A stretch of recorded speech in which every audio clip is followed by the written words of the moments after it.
Non, je la touche pas. Non, il ne faut pas la toucher. Je la touche pas quand on la gagnera.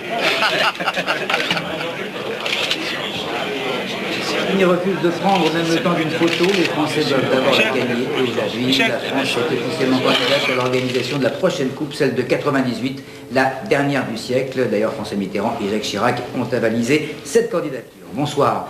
Information judiciaire ouverte contre X par le tribunal de Paris dans l'affaire Péchinet à la demande du parquet pour délit d'initié, complicité et recel des délits en question. D'autre part, la COB a finalement décidé d'ouvrir une enquête pour déterminer si les transactions autour du capital de la Société Générale ont donné lieu à un délit d'initié ou une manipulation de cours. Une enquête sur le marché des titres de cette banque a compté du 1er juin dernier. En tout cas, ces affaires ne compromettent pas les cotes de popularité de François Mitterrand et de Michel Rocard. Selon un sondage BVA Paris Match, bonne opinion du président de la République pour 53% des Français et 45% de satisfaits du Premier ministre. Sondage réalisé du 16 au 20 janvier dernier sur un échantillon représentatif de 1033 personnes. Manifestation nationale des instituteurs à Paris. Ils sont venus de toute la France, 50 000 selon les organisateurs, 15 000 selon la police. À l'appel de leurs principaux syndicats, ils ont défilé de la gare de l'Est à la Bastille pour protester contre la situation qui leur est faite dans le plan gouvernemental de revalorisation de la profession.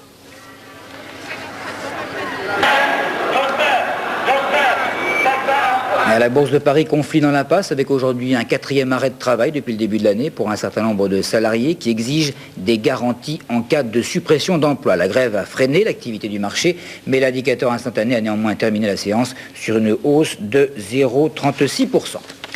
Le deuxième voyage en Inde de François Mitterrand, l'occasion d'une relance de la coopération économique. 2 accords, l'un sur la recherche biologique et médicale et l'autre sur la production de plus de 70 millions de vaccins. Pour l'AFP, Alain Bohébian. Arrivé à l'aéroport militaire de New Delhi, la capitale indienne, M. Mitterrand, accompagné de son épouse Danielle et de ses 7 ministres, s'est rendu dans une limousine blindée au palais présidentiel, une immense demeure de plus de 300 chambres aux allures impériales, autrefois habitée par le vice-roi des Indes. Protocole oblige, le chef de l'État français a passé en revue les troupes et la garde à cheval en uniforme d'apparat et salué en compagnie du Premier ministre Rajiv Gandhi chacun des membres du gouvernement indien. Parallèlement à la visite du chef de l'État français, un premier accord a été signé dans la matinée entre l'Institut Mérieux de Lyon et le gouvernement indien. La France financera et construira dans la banlieue de New Delhi la plus moderne et une des plus importantes unités de production de vaccins au monde. Le projet coûtera 500 millions de francs.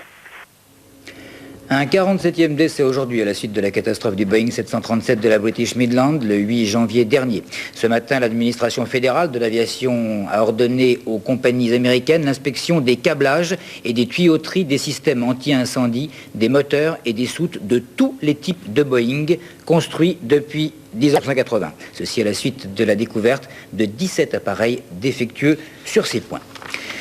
L'héritier universel des biens de Salvador Dali, c'est l'État espagnol. L'héritage est estimé à quelques 136 millions de dollars, autrement dit 853 millions de francs. Pierre Joxe, au Pays Basque, pour la première fois un ministre de l'Intérieur, a reçu à Bayonne des mouvements politiques basques autonomes ou proches des nationalistes. Leurs responsables en ont profité pour rappeler leurs revendications.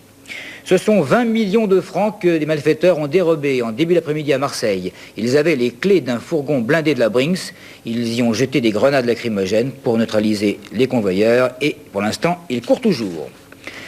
Remise à flot après son échouement en rade de Saint-Nazaire, des plongeurs ont examiné aujourd'hui le paquebot Star Princess qui devrait en principe quitter Saint-Nazaire sous peu pour effectuer normalement son programme d'essai en mer jusque dimanche. Patrice Desmazeries.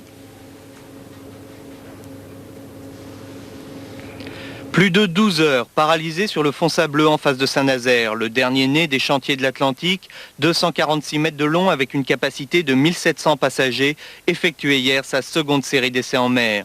Mais vers minuit, il s'est échoué après une erreur de navigation dans un brouillard à couper au couteau. Pas de dégâts, ni la coque ni les hélices n'ont souffert de l'arrêt sur le fond.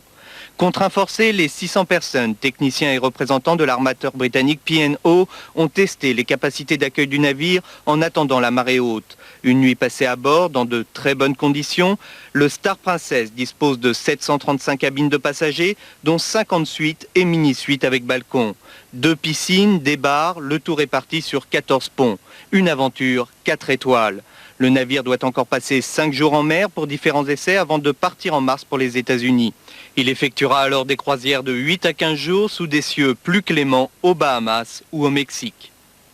En tout cas, dans le Montana aux États-Unis, chute brutale du thermomètre, plus 16 degrés lundi matin, moins 27 hier. Par contre, 18 aujourd'hui à New York, où les habitants ont pique-niqué, mais ils s'attendent à une baisse de température de 20 à 25 degrés, ceci dans les prochaines heures. Chez nous, c'est beaucoup plus clément, heureusement. Prévision pour demain, Alexandra Cazan.